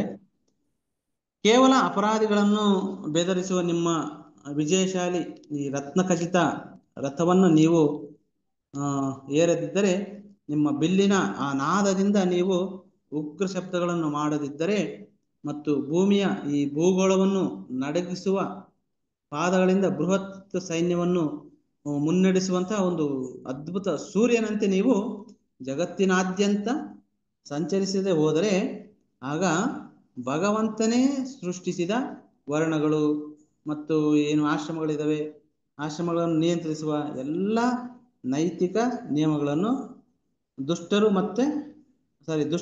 ಮುರಿಯುತ್ತಿದ್ರು. ನೋಡಿ, ನೀವು ಈ ತರ ಇಲ್ಲದೆ ಹೋಗಿದ್ದರೆ ದುಷ್ಟರು ಇವೆಲ್ಲವನ್ನ ಈ ನೈತಿಕ ನಿಯಮಗಳನ್ನ ಧರ್ಮವನ್ನು ಮುರಿತಿದ್ರು ಅಂತ ಹೇಳ್ತಾರೆ. ಹಾಗೆ ನೀವು ಜಗತ್ತಿನ ಪರಿಸ್ಥಿತಿಯ ಬಗ್ಗೆ ಎಲ್ಲ ಆಲೋಚನೆಗಳನ್ನು ತ್ಯಜಿಸಿದರೆ ಅಧರ್ಮವು ವೃದ್ಧಿಯಾಗುತ್ತದೆ. ನೋಡಿ, ರಾಜ ಒಬ್ಬ ಏನ್ ಮಾಡ್ಬೇಕಂತ ಹೇಳಿದ್ರೆ ಆ ಜಗತ್ತಿನ ಬಗ್ಗೆ ಚಿಂತೆ ಮಾಡ್ಬೇಕು. ಇಡೀ ಜಗತ್ತಿನಲ್ಲಿರುವ ಎಲ್ಲರನ್ನ ತನ್ನ ಮಕ್ಕಳ ತರ ನೋಡ್ಕೋಬೇಕು. ಹಾಗೆ ಅದನ್ನ ಹೇಳ್ತಾರೆ ನೋಡಿ, ನೀವೇನಾದ್ರೂ ಆ ಪರಿಸ್ಥಿತಿನ ಆಲೋಚನೆಗಳನ್ನು ತ್ಯಜಿಸ್ಬಿಟ್ರೆ ಅಧರ್ಮವು ವೃದ್ಧಿಯಾಗುತ್ತೆ. ಯಾಕೆಂತ ಹೇಳಿದ್ರೆ ಹಣಕ್ಕಾಗಿ ಮಾತ್ರ ಹಾತೊರೆಯುವ ಜನರಿಗೆ ಯಾವುದೇ ವಿರೋಧ ಇರೋದಿಲ್ಲ. ಅಂತಹ ದುಷ್ಕರ್ಮಿಗಳು ದಾಳಿ ಮಾಡುತ್ತಾರೆ ಮತ್ತೆ ಜಗತ್ತು ನಾಶ ಆಗುತ್ತೆ. ನೀವು ಜಾಗೃತವಾಗಿಲ್ಲದೆ ಹೋದ್ರೆ, ಈ ತರ ಇಲ್ಲದೆ ಹೋದ್ರೆ ಈ ಜಗತ್ತು ನಾಶ ಆಗುತ್ತೆ. ಹಾಗೆ ಕೊನೆಯ ಶ್ಲೋಕ, ಇಷ್ಟೆಲ್ಲ ಇದ್ದರೂ ಓ ಮಹಾ ಪರಾಕ್ರಮಿ ರಾಜನೇ, ನೀನು ಇಲ್ಲಿಗೆ ಬಂದಿರುವ ಉದ್ದೇಶವೇನೆಂದು ನಾನು ನಿನ್ನನ್ನು ಕೇಳುತ್ತೇನೆ. ನೋಡಿ, ಮೊದಲೇ ಗೊತ್ತವರಿಗೆ, ಆದರೂ ಕೇಳ್ತಾರೆ ಇವರು, ಇಲ್ಲಿಗೆ ಬಂದಿರುವಂತ ಉದ್ದೇಶ ಏನು ಅಂತ ನಾನು ಕೇಳ್ತೇನೆ. ಅದೇನೇ ಇರಲಿ, ನಾವು ಅದನ್ನ ಯಾವುದೇ ಹಿಂಜರಿಕೆ ಇಲ್ಲದೆ ಪೂರೈಸುತ್ತೇವೆ. ನಿಮ್ಮ ಉದ್ದೇಶ ಏನೇ ಇರಲಿ, ನಾನು ಅದನ್ನ ಯಾವುದೇ ಹಿಂಜರಿಕೆ ಇಲ್ಲದೆ ಪೂರೈಸ್ತೀನಿ ಅಂತ ಕರ್ದಮ ಮುನಿ ರಾಜನಿಗೆ, ಸ್ವಯಂಭುವ ಮನುವಿಗೆ ಹೇಳ್ತಾರೆ. ಇವೆಲ್ಲ ಉದ್ದೇಶ ಗೊತ್ತವರಿಗೆ, ಆದ್ರೂ ಭಗವಂತನೇ ಬಂದು ಪ್ರತ್ಯಕ್ಷನಾಗಿ ಹೇಳೋಗಿದ್ದಾರೆ. ಆದ್ರೂ ಅದನ್ನ ನಾನು ಪೂರೈಸ್ತೀನಿ ಅಂತ ಹೇಳ್ತಾರೆ. ಇಲ್ಲಿಗೆ ಈ ಅಧ್ಯಾಯ ಮುಗೀತು. ಹರೇ ಕೃಷ್ಣ ಮಾತಾಜಿ, ಹರೇ ಕೃಷ್ಣ ಪ್ರಭುಜಿ. ಏನಾದ್ರು ತಪ್ಪಿದ್ರೆ ದಯಮಾಡಿ ಕ್ಷಮಿಸಿ. ಇದು 56 ಶ್ಲೋಕ ಇರೋದು, ಸ್ವಲ್ಪ ಫಾಸ್ಟ್ ಆಗಿ ಮೂವ್ ಆದೆ. ಹಾಗಾಗಿ ಸ್ವಲ್ಪ ಏನಾದರೂ ತಪ್ಪಿದ್ರೆ ದಯಮಾಡಿ ಕ್ಷಮಿಸ್ಬೇಕು. ಹಾಗೆ ಎಲ್ರಿಗೂ ನಿಮ್ಮಲ್ಲಿ ಬೇಡ್ಕೊಂತೀನಿ, ನನಗೆ ಭಕ್ತಿಯಲ್ಲಿ ಮುಂದುವರಿಯೋದಕ್ಕೆ ಎಲ್ರಿಗೂ ಆಶೀರ್ವಾದ ಮಾಡಿ. ನನಗೆ ನೀವೆಲ್ಲ ಶುದ್ಧ ವೈಷ್ಣವರು ಇರ್ತೀರಾ, ನಿಮ್ಮ ಆಶೀರ್ವಾದ ಬೇಕು ನನಗೆ, ಮಾತಾಜಿ ಪ್ರಭುಜಿ ಗುರುಗಳದೆಲ್ಲ. ಹರೇ ಕೃಷ್ಣ ಮಾತಾಜಿ, ದಂಡೋತ್ಪಣ. ಹರೇ ಕೃಷ್ಣ ಪ್ರಭುಜಿ, ತುಂಬಾ ಚೆನ್ನಾಗಿ ಮಾಡಿದ್ರಿ ಪ್ರಭುಜಿ ಇವತ್ತಿನ ಕ್ಲಾಸ್. ಸ್ವಯಂಭೂ ಮನು ಮತ್ತು ಕರ್ದಮ ಮುನಿ ಸಂವಾದ, ಭಗವಂತನ ಬಗ್ಗೆ ಚೆನ್ನಾಗಿ ವರ್ಣನೆ ಇತ್ತು ಪ್ರಭುಜಿ. ತುಂಬಾ ನೀವು ಅದ್ರಲ್ಲೇ ಇನ್ವಾಲ್ವ್ ಆಗಿ ನಮ್ಮನ್ನು ಅಲ್ಲಿಗೆ ತಾಂಡೋದ್ರಿ ಪ್ರಭುಜಿ. ಭಗವಂತ ಹೆಂಗಿರ್ತಾನೆ, ಯಾವ ತರ ಅವ್ರ ವೇಷಭೂಷಣ ಎಲ್ಲ ತೋರ್ಸುದ್ರಿ ಪ್ರಭುಜಿ. ಮತ್ತೆ ಕರ್ದಮ ಮುನಿಗೆ ಹೆಂಗೆ ಭಗವಂತ ಹೇಳ್ತಾನೆ ಅನ್ನೋದು ಹೇಳಿ. ಕರ್ದಮ ಮುನಿ ಅವರಪ್ಪ ತಂದೆ ಯಾರು ಪ್ರಭುಜಿ? ಕರ್ದಮ ಮುನಿಯವರ ಬ್ರಹ್ಮದೇವರು ಅಂತ ಹೇಳಿತ್ತು. ಹಾ, ಬ್ರಹ್ಮದೇವರ. ಹಾ ಪ್ರಭುಜಿ, ಸರಿ. ಬ್ರಹ್ಮದೇವರು ಇವರಿಗೆ ಇನ್ಸ್ಟ್ರಕ್ಷನ್ ಕೊಟ್ಟಿರ್ತಾರೆ, ನೀವು ಸೃಷ್ಟಿಯನ್ನ ಮಾಡ್ರಿ ಅಂತ. ಈಗ ಫಸ್ಟ್ ಕೃಷ್ಣ ಬ್ರಹ್ಮದೇವರಿಗೆ ಹೇಳ್ತಾರೆ, ನೀವು ಸೃಷ್ಟಿಯನ್ನ ಮುಂದುವರಿಸಿ ಅಂತ. ಹೌದು. ಅದಾದ ನಂತರ ಇವರು ನಾವು 2ನೇ ಸ್ಕಂದದಲ್ಲಿ ಕಾಣ್ತೀವಿ, ನೋಡ್ತೀವಿ ಮಾತಾಜಿ. ಯಾರು ಬ್ರಹ್ಮದೇವರು 4 ಕುಮಾರರನ್ನ ಅವ್ರಿಗೆ ಹೇಳ್ತಾರೆ. ಅವರು ಅದಕ್ಕೆ ಒಪ್ತಾ ಇದ್ದಾಗ ನಾರದ ಮುನಿಗಳು ಮತ್ತೆ ಇನ್ನೊಬ್ಬ ಯಾರು, ದಕ್ಷ ಪ್ರಜಾಪತಿ ಅವರೆಲ್ಲ ಬರ್ತಾರಲ್ಲ. ಹಾಗೆ ಇವರು ಸಹ ಒಂದು ಮಗನಾಗಿ ಬರ್ತಾರೆ ಮಾತಾಜಿ. ಕಪಿಲ ನಾಮಕ ಗೋವಿಂದನಾಗಿ ಇವರಿಗೆ ಗೋವಿಂದ ಒಬ್ಬ ಕೃಷ್ಣ ಮಗನಾಗಿ ಬರ್ತಾರೆ. ಅದ್ರ ಒಂದು ಶ್ಲೋಕದ ಹೇಳಿದ್ರೆ, ಕೊನೆಗೆ ನನ್ನನ್ನೇ ಪಡಿತೀರಾ ನೀವು ಅಂತ ಹೇಳಿದ್ರಲ್ಲ ಪ್ರಭುಜಿ.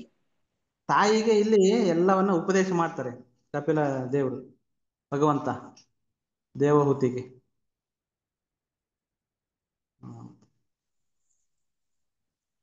ತುಂಬಾ ಚೆನ್ನಾಗಿ ಹೇಳಿದ್ರಿ ಪ್ರಭುಜಿ, ತುಂಬಾ ಅರ್ಥವಾಗಿ ಚೆನ್ನಾಗಿ ಹೇಳ್ಕೊಟ್ರಿ ಪ್ರಭುಜಿ. ತುಂಬಾ ತುಂಬಾ ಧನ್ಯವಾದಗಳು ಪ್ರಭುಜಿ. ಹರೇ ಕೃಷ್ಣ.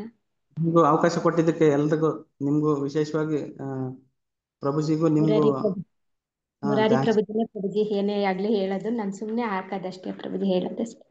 ಹರೇ ಕೃಷ್ಣ. ತುಂಬಾ ಧನ್ಯವಾದಗಳು ಪ್ರಭುಜಿ ನಿಮಗೆ. ಹರೇ ಕೃಷ್ಣ. ದಂಡೋತ್ ಪ್ರಣಾಮ್ ಪ್ರಭುಜಿ. ಹರೇ ಕೃಷ್ಣ. ಈಗ ನರಸಿಂಹ ಪ್ರಣತಿ. ಹರೇ ಕೃಷ್ಣ. ನರಸಿಂಹ ಪ್ರಣತಿ ಹಾಡ್ತೀರಾ ಮಾತಾಜಿ? ಲತಾ ದಾಮೋದರ್ ಮಾತಾಜಿ ಹಾಡ್ತೀರಾ?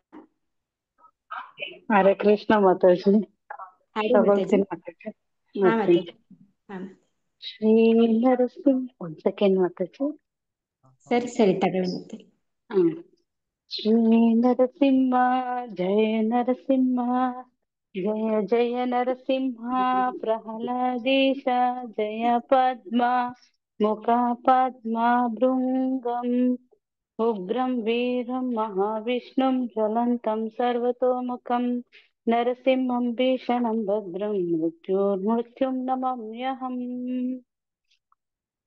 ನಮಸ್ತೆ ನರಸಿಂಹಾಯ, ನಮಸ್ತೆ ನರಸಿಂಹಾಯ, ಪ್ರಹ್ಲಾದಲಾದದಾಯಿನೇ, ಪ್ರಹ್ಲಾದಲಾದದಾಯಿನೇ, ಹಿರಣ್ಯಕಶಿಪೂರ್ವಕ್ಷಃ, ಹಿರಣ್ಯಕಶಿಪೂರ್ವಕ್ಷಃ, ಶ್ರೀಲಟಂಕಾನಕಾಲಾಯೇ, ಶ್ರೀಲಟಂಕಾನಕಾಲಾಯೇ, ಇತೋ ನರಸಿಂಹ ಪರತೋ ನರಸಿಂಹ, ಇತೋ ನರಸಿಂಹ ಪರತೋ ನರಸಿಂಹ, ಯತೋ ಯತೋ ಯಾಮಿ ತತೋ ನರಸಿಂಹ, ಬಹಿರ್ನರಸಿಂಹ ಹೃದಯೇ ನರಸಿಂಹ, ಬಹಿರ್ನರಸಿಂಹ